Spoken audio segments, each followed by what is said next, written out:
모세가 장성한 후에 한 번은 자기 형제들에게 나가서 그들이 고되게 노동하는 것을 보더니 어떤 애굽 사람이 한 히브리 사람 곧 자기 형제를 치는 것을 본지라. 보더니 본지라가 두 개 돼 있죠. 보더니 본지라.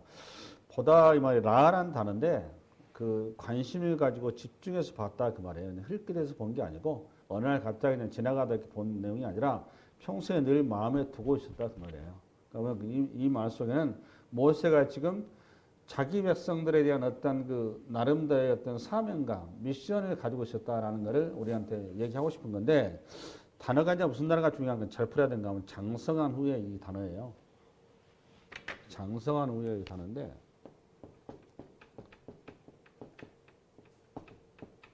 이 장성한 이 말을 잘 풀어줘야 됩니다.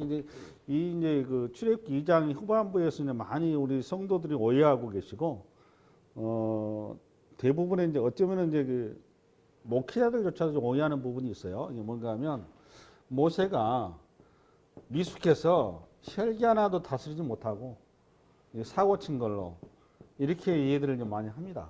근데 이렇게 이해를 하고 있으면 좀 이게 본문을 바로 이해를 하고 있는 게 아니고 장성한 후 이 말은 장성했다고만 이 말 잘 나온 게 어디가 나왔는가 하면 그 저기 사도행전 7장 22절 한번 열어볼란가?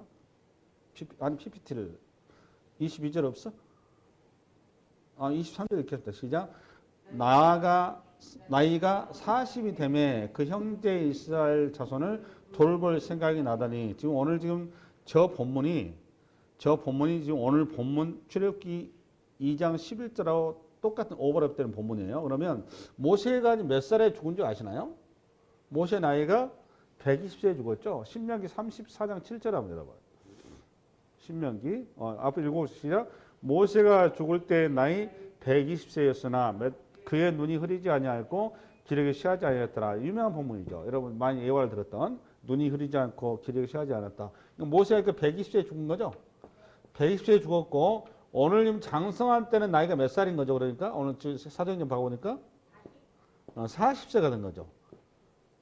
40살 나이가 지금 장성하면 이렇게 얘기하는 거예요. 그러니까 여기 그 출애굽기 2장 11절에 장성한 후에 이 말은 신체적으로 이제 그 성이 되었다 이 말을 써놓은 게 아니에요. 그런 얘기 쓴 게 아니라 모세가 40세가 되면 그 말이다. 정확히 얘기해서. 다음 또 모세가 몇 세에 부름받는가 하면 그게 그 저기 사도행전 동호야 7장 30절 한번 열어봐봐. 사도행전 7장 30절? 사도행전 7장 30절. 7장 30절. 한번 읽어보세요. 시작. 40년이 참에 천사가 시내산 광야 가시나무 떨기 붓꽃 가운데서 그에게 보이거늘. 그러니까 모세가 몇 살 때 부름받은 거예요? 플러스 40 하니까 80이 된 거죠. 광야에 40년을 보냈다 그 말이죠. 그러니까 모세 인생을 이렇게 세 개로 구분하는 겁니다. 40, 80, 120. 그러니까 40 전, 40에 80, 80, 120 이렇게 3등분해서 모세를 이해를 해요. 그래서 이제 오늘 이제 여러분한테 나누려고 하는 게 뭔가 하면 다시 출애굽기 2장 11절 열어봐요. 출애굽기 2장 11절 PPT. 다시 한번 읽어보세요. 이제 이해를 가지고 한번 읽어보세요. 시작. 모세가 장성한 후에 한 번은 자기 형제들에게 나가서 그들이 고되게 노동하는 것을 보더니 어떤 애굽 사람이 한 히브리 사람 곧 자기 형제를 치는 것을 본지라. 여기 계속 지금 자기 형제 나오죠. 자기 형제. 모세는 사실 왕자예요. 애굽의 당시 최고 제국의 최고 권력자란 말이죠. 권력자이고 신분상으로 최고 엘리트인데 그 엘리트가 그때 당시에는 이제 노예 계급이니까 모세니까 지금 애굽 사람, 히브리 사람이니까 당연히 형제를 이렇게 표현했겠다. 이걸 얘기하려고 하는 게 아니라 모세의 평소의 태도, 그의 성품을 얘기하려고 하는 겁니다. 그러니까 자기 백성을 바라보는 이해하고 있는 모세의 시선과 눈과 마음을 자기 형제라는 단어 속에 지금 그대로 녹아놓은 거예요. 그러니까 모세가 굉장히 겸손한 것이고 뭔가 열정이 있고 사명감이 있고 형제를 향한 애틋함이 있다는 그런 표현을 이렇게 써놓은 거죠. 그러면 장성한 후에 이 말은 무슨 뜻이냐? 요건 좀 풀어야 됩니다. 이 말은 여러분 사도행전 7장 22절 한번 열어봐. 7장 22절 없어? 여러분 좀 피워볼래요? 사도행전 7장 22절. 이걸 피해야 될 것 같습니다.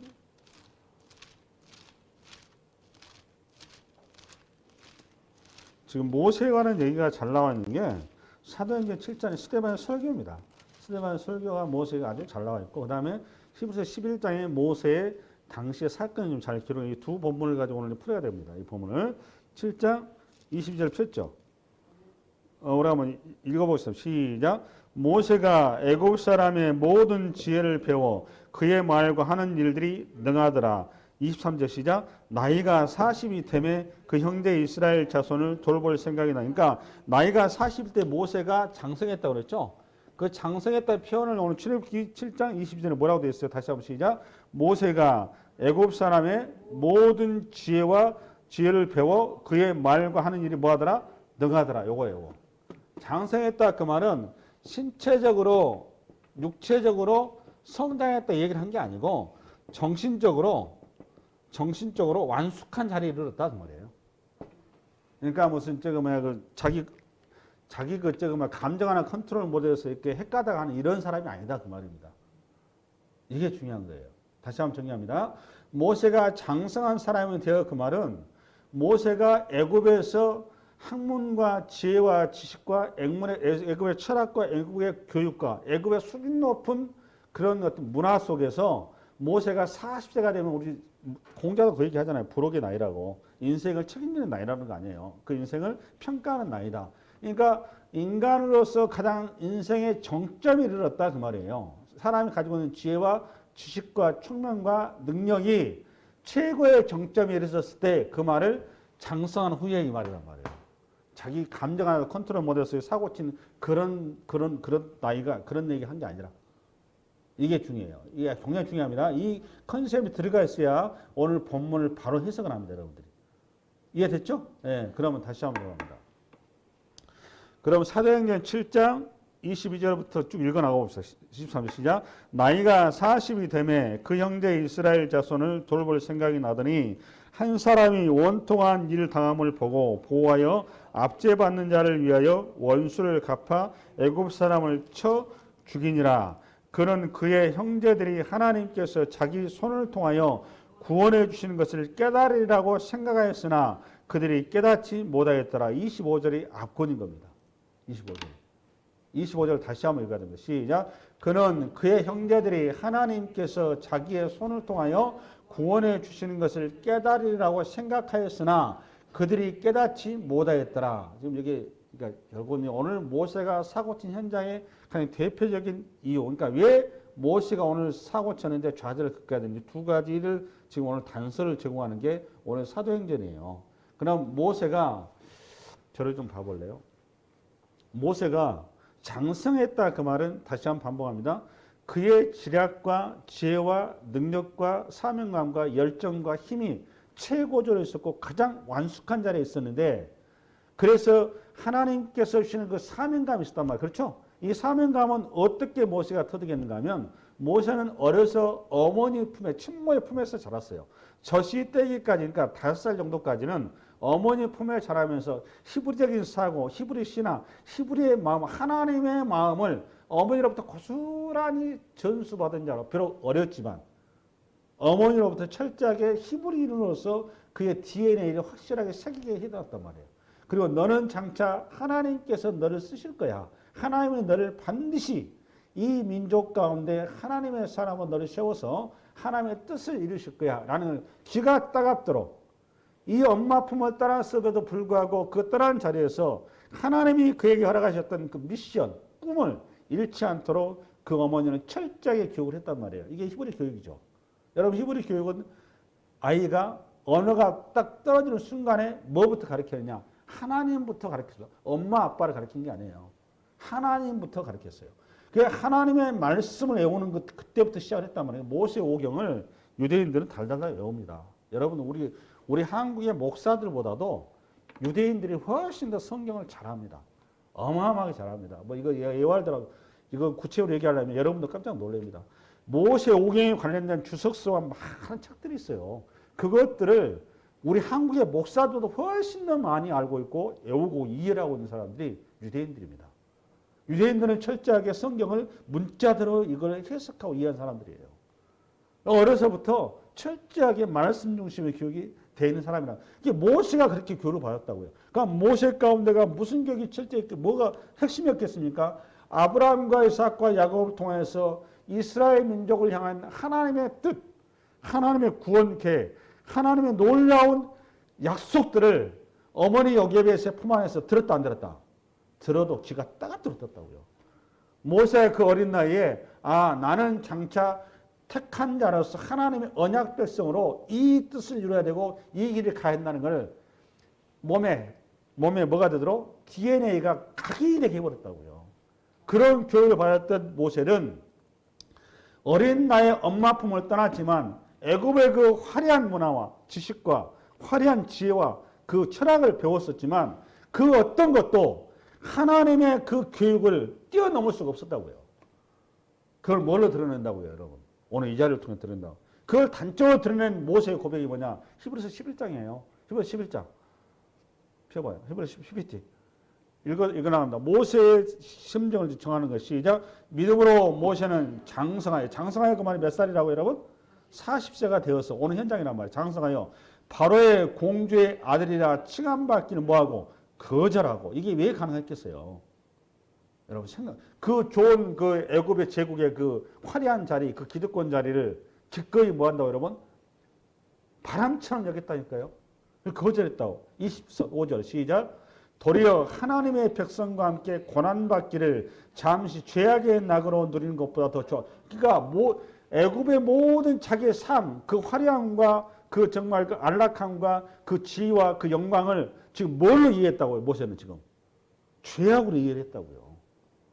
죄악의 낙을 누리는 것보다 더 좋아하고 나오잖아요. 뭘 더 좋아하고? 자기 백성과 고난받는 걸 더 좋아했다고요. 그게 더 가치를 뒀다 그 말이에요. 뭐 고난받는 게 누가 좋아하겠어요. 그 다음 26절 시작. 그리스도를 위하여 받는 수모를 애굽의 모든 보화보다 더 큰 재물로 여겼으니 이는 상 주심을 바라보며라. 자연스럽게 지금 모세의 신앙 고백이 나오는 거죠. 이 모세의 평생 가슴 후리고 있었던 그 어떤 것도 모세를 거역할 수 없었던 그의 마음을 흔들 수 없었던 하나의 약속, 언약이 있었단 말이에요. 하나님과의 언약. 어머니로부터 희가 따갑도록 드렸고 어머니 품을 떠났지만 가끔은 어머니로부터 전해온 그 소식. 모세야 너 그거 기억하지? 모세야 너 기억하지? 그 하나님의 언약을 모세가 기억하겠다고요. 그 언약 안에서 자기가 붙어 있어야 할 땅은 애굽 땅이 아니라 화려한 제국의 이 화려함과 단맛이 아니라 비록 현실적으로 고난과 눈물과 탄식 중에 있는 내 백성이지만 그 백성에 뭐가 있다고? 하늘의 보화가 있다는 것을 알았다니까요. 그 신앙으로 인생을 살아낸 사람이 모세라고요. 그래서 모세가 장성한 후에 오늘 드디어 그 거산날로 생각을 한 거예요. 무슨 거산날로? 드디어 우리 민족의 독립투쟁이 이 시기가 됐구나. 하나님께서 나를 이때를 위해서 준비하셨구나. 나를 왜 애굽의 왕자로 애굽의 권력자로 나를 세웠겠는가. 내 왜 이 권력을 주고 내 힘을 주고 내 능력을 왜 하나님께서 나에게 수많은 우리 민족을 지키고 나에게 줬겠는가. 그것도 그 제국의 중심에서 나를 세웠겠는가. 모세의 그 판단은 뭐였다고요? 이 힘과 능력과 지혜와 지식을 통해서 자기 백성을 끄집어내는 거였다는 그 사명감과 불탄과 열정에 사로잡혔다니까요. 그걸 장성한 후에 그런 거예요. 이해됐죠? 그럼 다시 출애굽기로 넘어갑니다. 출애굽기 2장 11절. 다시 읽어나갑니다. 시작. 모세가 장성한 후에 한 번은 자기 형제들에게 나가서 그들이 고되게 노동하는 것을 보더니 어떤 애굽 사람이 한 히브리 사람 곧 자기 형제를 치는 것을 보니 자기 형제를 봤어요. 애굽의 노예로 본 게 아닌가요? 사람의 시선으로 뭘 보냐는 그 사람의 수준을 이해하는 겁니다. 그 사람의 마음, 그 사람의 따뜻함을 이해하는 거예요. 인격을 이해하는 겁니다. 그랬더니 12절 시작. 좌우를 살펴 사람이 없음을 보고 그 애굽 사람을 쳐 죽여 모래 속에 감추었니라. 그러고 나서 13절 이튿날 다시 나가니 두 히브리 사람이 서로 싸우는지라. 그 잘못한 사람에게 이르되 너가 어찌하여 동포를 치느냐 하매 14절 그가 이르되 누가 너를 우리를 다스리는 자와 재판관으로 삼았느냐? 너가 애굽 사람을 죽인 것처럼 나도 죽이려느냐? 모세가 두려워하여 이르되 일이 탄로되었도다. 15절 바로가 이 일을 듣고 모세를 죽이고자 하여 찾는지라. 모세가 바로의 낯을 피하여 미디안 땅에 머물며 하루는 우물 곁에 앉았더라. 제가 여러분 장성한 후이라는 말을 여러분한테 굉장히 의미 있게 지금 많은 시간을 할애해서 얘기를 했어요. 왜 그런지 아시죠? 왜 그랬을까요? 오늘 여러분 모세의 실패, 모세의 그럼 오늘 이 사고는 모세는 왜 여기서 민족 앞에 거절당하고 하나님 앞에 거절당했을까요? 여러분 모세는 사명감에 산 거예요. 모세는 이 사명감 하루아침에 세워진 게 아니라고 그랬죠? 40년의 세월 속에 그 인생이 애굽의 화려함과 애굽의 권력과 애굽의 단맛을 요셉처럼 타협한 게 아니었어요. 철저하게 어머니로부터 들렸던 그 말씀, 언약을 붙든 자였다고요. 그래서 모세가 오늘 나와서 이 자리에서 일을 친 거는 독립운동을 거사의 날로 생각을 해서 이 날을 모세가 지금 나온 거잖아요. 그리고 당연히 자기가 이 민족을 구원자로 자기가 써야 한다고 기꺼이 자기 몸을 던지겠다고 나온 거 아니에요. 그런데 왜 여기서 거절이 됐을까요? 그리고 또 모세가 그럼 여기서 문제는 뭘까요? 모세 자기 성격 하나 경험에 다치지 못해서 혈기 하나 못 다스려서 사고 친 그런 사람이었을까요? 그렇게 수준 낮은 사람이었나요? 전혀 아니었죠. 모세는 미안하지만 우리보다도 수준이 높아요. 신앙의 수준이 우리보다 높다고요. 근데 왜 모세는 오늘 여기서 철저하게 민족으로부터 배신을 당하죠? 철저하게 하나님으로부터 철저하게 지금 좌절을 당하죠. 왜 그랬을까요? 두 가지 이유입니다. 두 가지. 첫 번째, 사도행전 7장 24절. 시작. 한 사람이 원통한 일 당함을 보고 보호하여 압제받는 자를 위하여 원수를 갚아 애굽 사람을 쳐 죽이니라. 25절.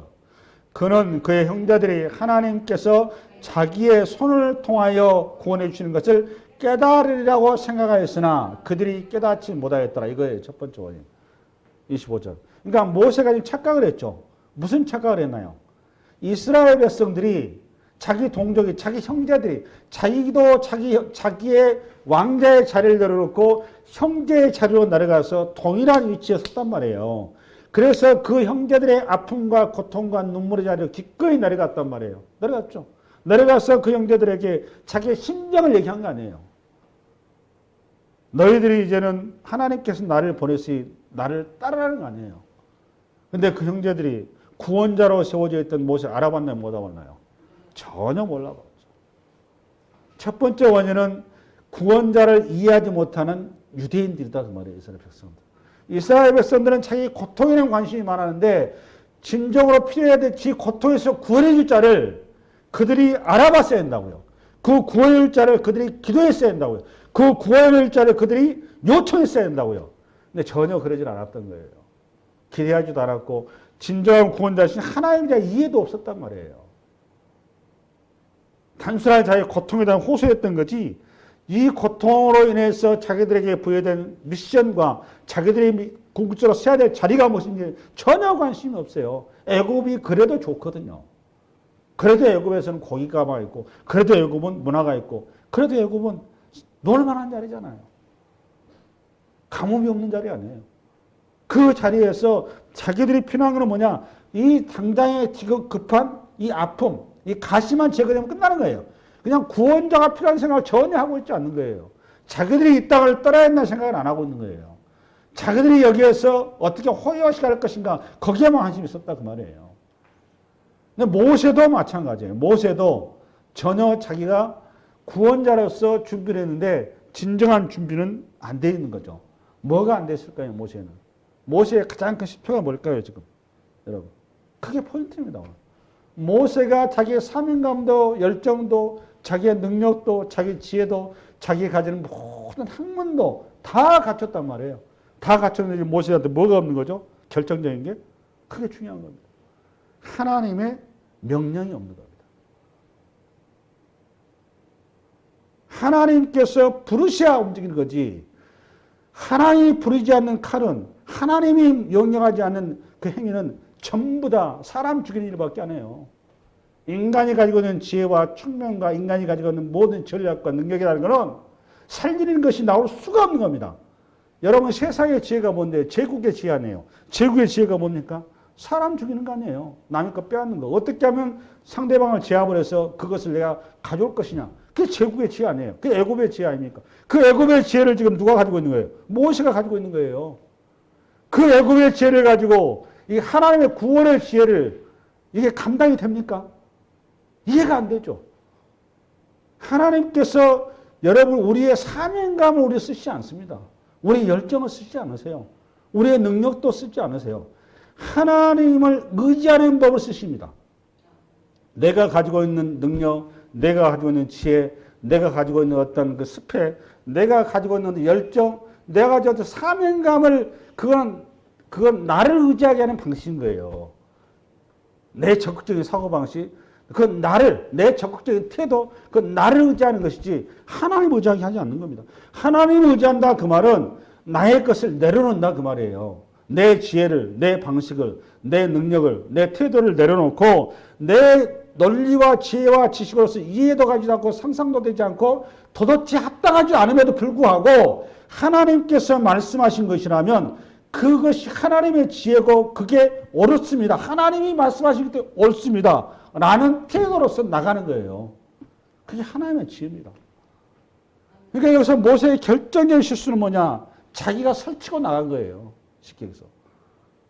이건 뭐하고 똑같으냐? 여러분 봐보세요. 예수님께서 12제자가 있었죠. 12제자들하고 같이 동행을 하고 우리 주님께서 12제자를 잘 데리고 다니는데 우리 주님 마지막 결절의 순간 십자가 사건이죠. 십자가에서 우리 주님은 십자가 당시 제물이 되는 것이 그것이 하나님의 뜻이란 말이에요. 그래서 대제사장 무리들이 군대를 동원해서 예수님 체포하러 왔죠. 그때 우리 주님께서 위험 있는 말씀하면 타가니까 그들이 다 엎드러져 버렸죠. 그 분위기에 앞들이 베드로가 사고를 치는 현장이 있죠. 어떤 일이 벌었습니까? 베드로가 자기 몸에 있는 칼을 빼들어가지고 대제사장의 말고 칼로 휘저어버렸단 말이에요. 이런 실수를 우리 한다면 주님께서 그렇게 칼로 휘두르라고 그랬습니까? 주님 하나님의 뜻은 당신의 스승인 예수님께서 체포돼서 십자가에 죽는 거예요. 이게 인간의 지혜 가지고 이해가 안 가죠, 이게 지금. 아니, 이 땅에 메시아로 오셨고 구원자로 오신 분이 아니 허망하고 십자가에 죽은다? 그 길을 간다? 도저히 납득이 안 가죠. 그러니까 베드로가 앞서서 베드로의 지혜를 가지고 베드로의 상식과 능력을 가지고 칼을 빼들어서 바로 쳐다난 거 아닙니까?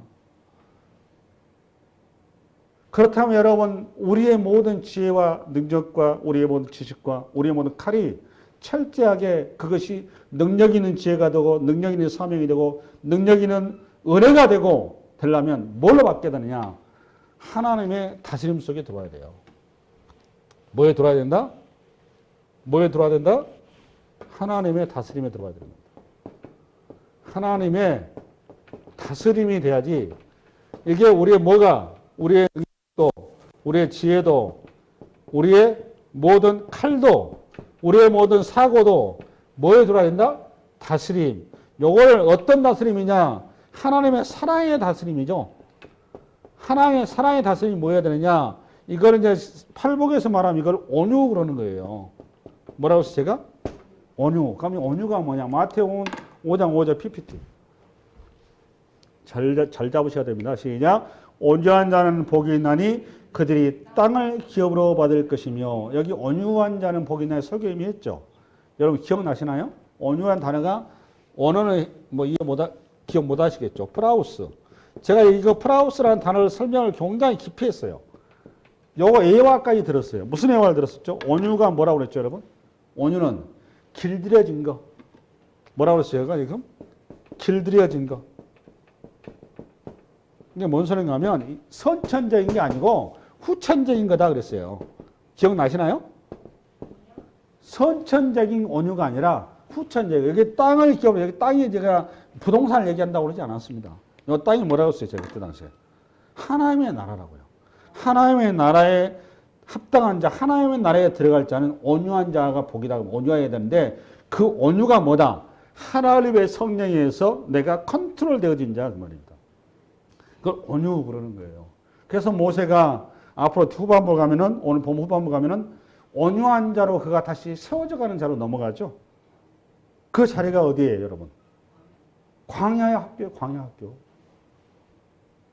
오늘과 모세가 가장 중요한 핵심적인 오늘 거사의 실패의 핵심적인 포인트는 뭐였어요? 보니까 자기 열심, 자기 열정, 자기 투기가, 자기 사명감에 불타올랐단 말이에요.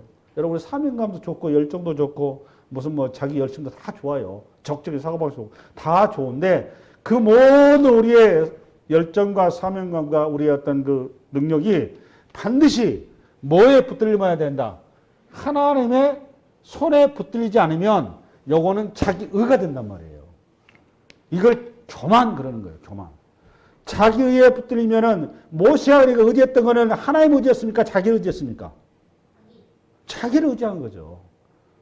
자기의 뭘 의지했어요?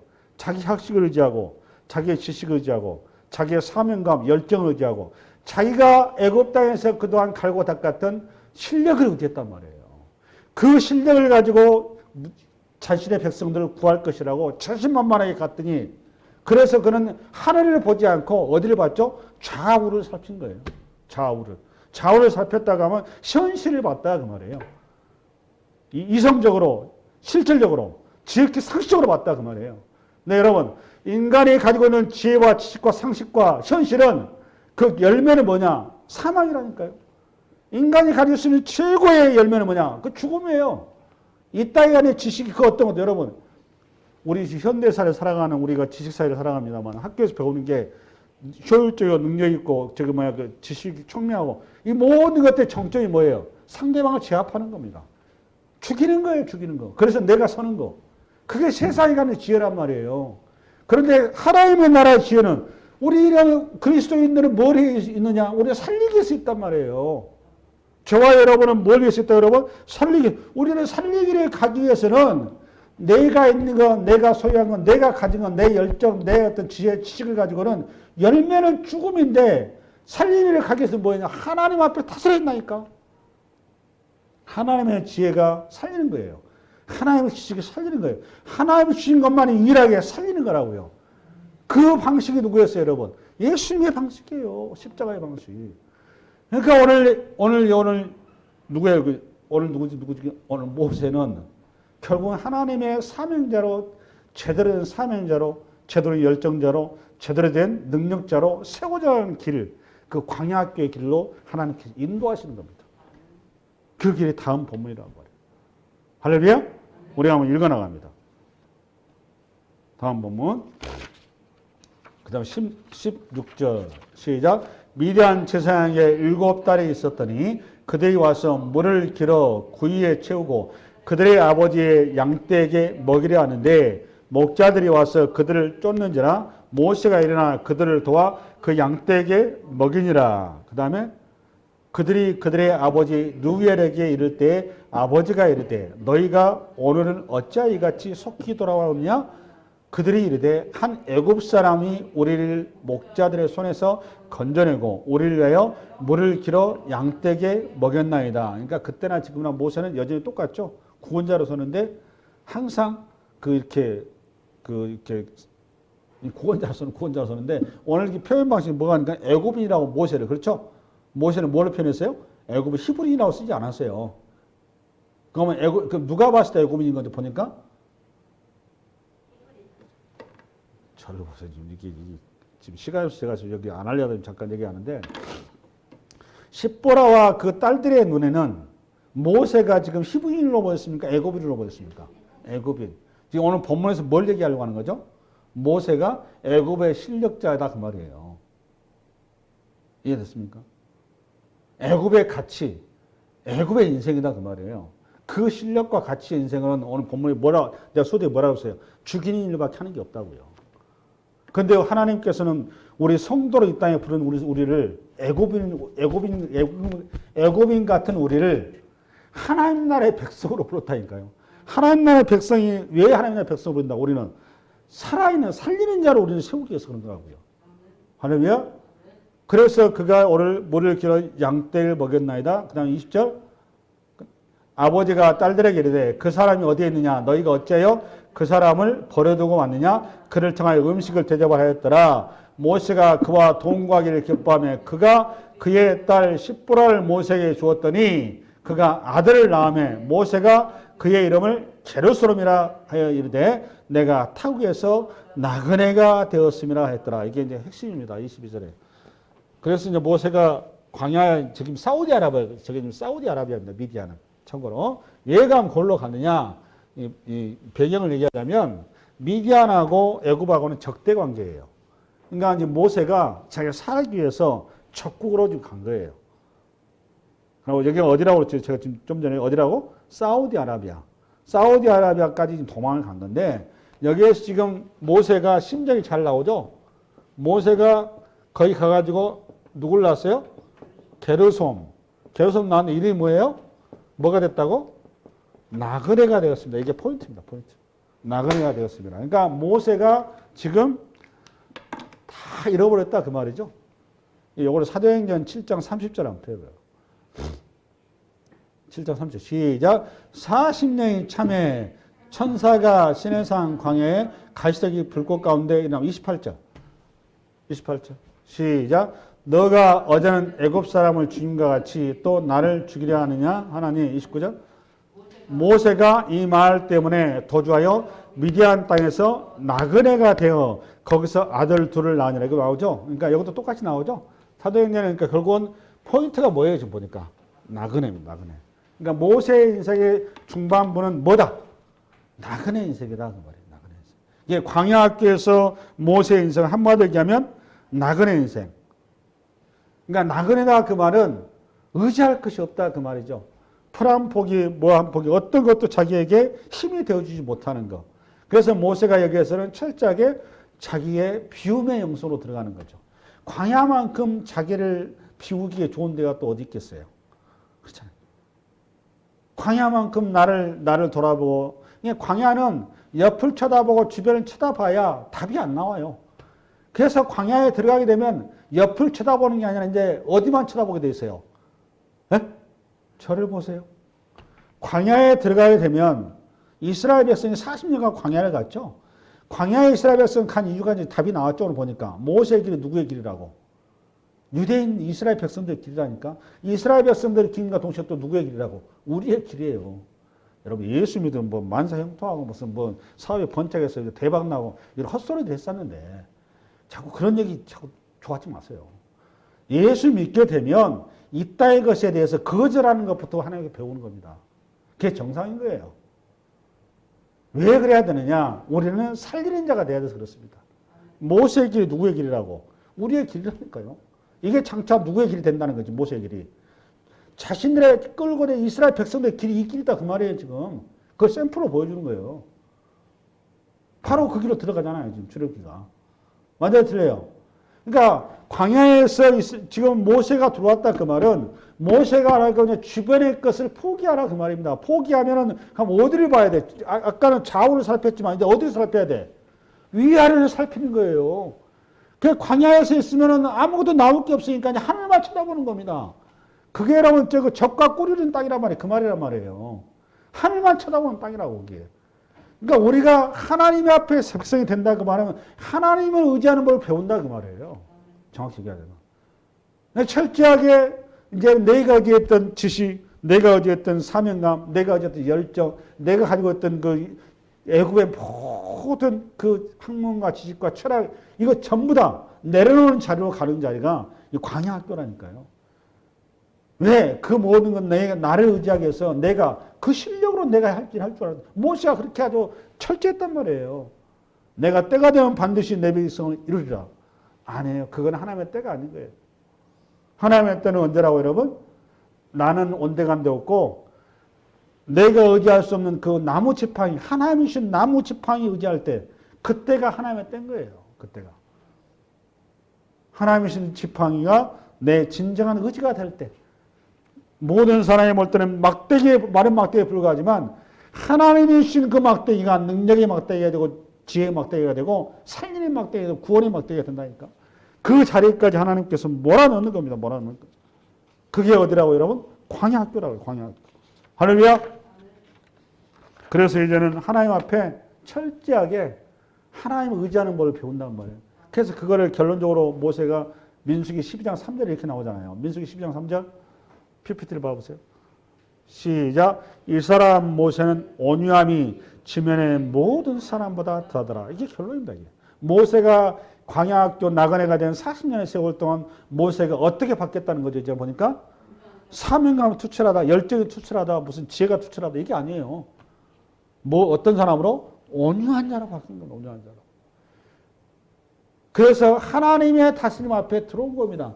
자기의 상식과 지혜와 논리를 가지고는 되지 않는다는 것을 철저하게 40년 동안 훈련된 거예요. 그러니까 어지간하면 여러분 모세가 시내산에서 주님 앞에 부름받아가지고 주님께서 네 백성 구하라고 정작 하나님께서 명령을 하니까 모세가 순종했나요? 안 했나요? 순종을 못하죠. 왜 못합니까? 자기가 그전에 애굽에서 가지고 있었던 40년의 그 쩔어 있었던 사고방식이 있는데 하나님 나 힘이 있을 때 놔두고 지금 와서 뭐 하자는 겁니까? 이렇게 나온 거잖아요. 근데 하나님께서 그 모세를 온유한 자로 당신이 맡기신 막대기 지팡이, 마른 막대기 지팡이에 의지하는 법을 시내산 불꽃 가운데서 명확하게 세우시잖아요. 이게 우리 성도의 정체성이라니까요. 할렐루야. 그리고 이스라엘 백성들도 그 40년의 기간 동안 이스라엘 백성도 바뀌게 만들어 옵니다. 어떻게 바뀌게 만드냐. 구원자를 찾게 만들고 하나님의 언약을 기억하게 만드세요. 하나님의 약속을 기억하게 만든단 말이에요. 이게 23절입니다. 출애굽기 11장 23절. 출애굽기 시작. 여러 해 후에, 여기 여러 해 후다 그 말은 정확히 몇 년 후죠? 40년 후 그 말이에요. 그렇지. 이해됐죠? 그러니까 출애굽기 그 2장이 80년의 시간을 가지고 있는 거예요. 애굽이 탄생하는 때부터서 애굽이 사명 부를 때까지 80년의 시간인 거죠. 그렇죠? 예. 그 시간을 가지고 여러 해 후에 애굽 왕은 죽었고 여기 애굽 왕은 누군가 하면 그 바로와 같은 그때 바로 당시에 그 하셉투스 왕이라고 어머니 하셉투스라고 얘기 들었죠? 그 양 아들입니다. 양 아들이 이제 왕이 되는 그 투투모세 3세인데 투투모세가 3세가 죽은 걸 얘기한 겁니다. 근데 그걸 뭐라고 했죠? 그 홍해인가 뭐 십계인가 거기에 뭐 왕이 그 왕은 그 편집이 잘못됐어요. 애굽 그거는 뭐 바로하고 같은 뭐 왕으로 이해하고 있던데 바로하고 다른 왕입니다. 그건 편집은 잘못된 거예요. 23절 다시 읽습니다. 시작. 여러 해 후에 애굽 왕은 죽었고 이스라엘 자손은 고된 노동으로 말미암아 탄식하며 부르짖니 그 고된 노동으로 말미암아 부르짖는 소리가 하나님께 뭐한지라 상달된지라. 드디어 하나님의 때가 온 거죠. 때가 와서 그 다음에 24절 시작. 하나님이 그들의 고통 소리를 들으시고 하나님이 아브라함과 이삭과 야곱에게 세운 그의 언약을 기억하사. 이게 포인트입니다. 그러니까 하나님께서 지금 구원의 계획을 시행하신 것은 하나님의 약속에 근거한 것이지 우리의 어땀이 있지 않다고요. 우리의 형편이 있지 않아요. 할렐루야. 그리고 25절. 하나님이 이스라엘 자손을 돌보셨고 하나님이 그들을 기억하셨더라. 24, 25절 오늘 설교 마무리하는데 여기서 이제 포인트가 이제 뭔가 하면 첫 번째는 기억하사죠. 기억하사. 두 번째는 24절 한번 열어보려는가 동? 시작. 하나님이 그들의 고통 소리를 뭐 하시고? 들으시고 첫 번째죠. 들으시고 두 번째는 기억하사. 그 다음에 세 번째는 25절 시작. 하나님이 이스라엘 자손을 돌보셨고 나왔죠. 돌보셨고 요것입니다. 그러니까 들으시고 기억하사 돌보셨다 이 말이죠. 돌보셨고 그 다음에 다시 이제 하나님이 그들을 기억하셨다 이렇게 돼 있죠. 여기서 이제 포인트가 뭔가 하면 요 단어들이 다 중요한데 제가 이제 그 원어를 좀 봤더니 여기에서 이 단어가 굉장히 좀 이렇게 번역이 아쉽게 됐더라고요. 요 단어가 이제 동사로 하나로 되어 있잖아요. 동사가 두 단어인데 그 원을 라와 야다.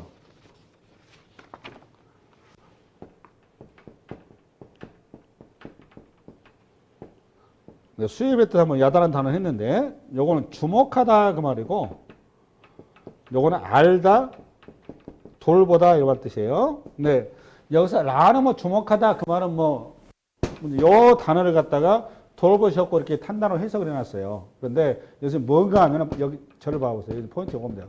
야다라는 단어를 이해를 잘 하셔야 돼요. 야다라는 단어. 요거 구속사가 들어가 있는데 야다라는 단어는 뭔가 하면 알다 그 말이죠. 알다 이 말은 어떻게 아는 건가 하면 경험적으로 알다 그 말이에요. 경험적으로. 그냥 지식이나 지혜나 또는 어떤 시선을 통해서 알다 이런 뜻이 아니고 경험을 통해서 안다 그 말이에요. 그러니까 이 말은 뭔 소리냐? 설교 정리합니다.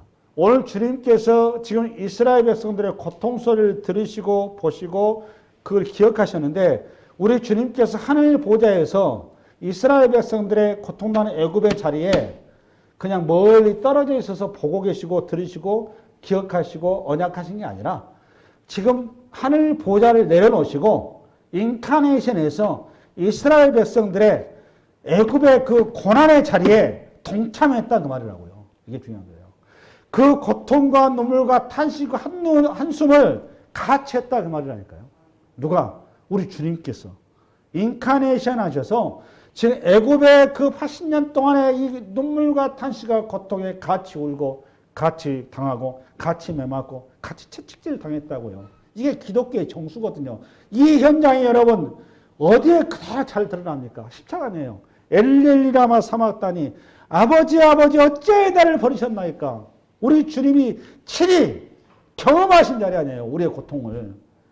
그렇게 애굽의 자리에서 너의 자리에서 눈물을 흘리며 고통당하는 자기 백성의 그 고통의 자리에 주님이 친히 내려오셔서 그 자리에 기꺼이 같이 하셨다고요.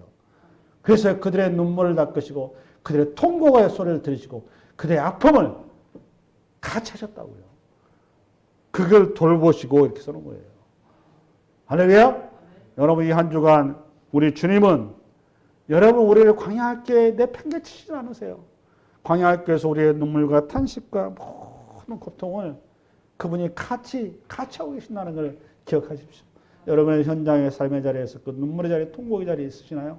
그 자리에 주님 외면하고 계시지 않고 직접 오셔서 같이 동서하고 있다는 것을 기억하시고 이 한 주간 은혜 안에 동행하시기 바랍니다. 수고하셨어요.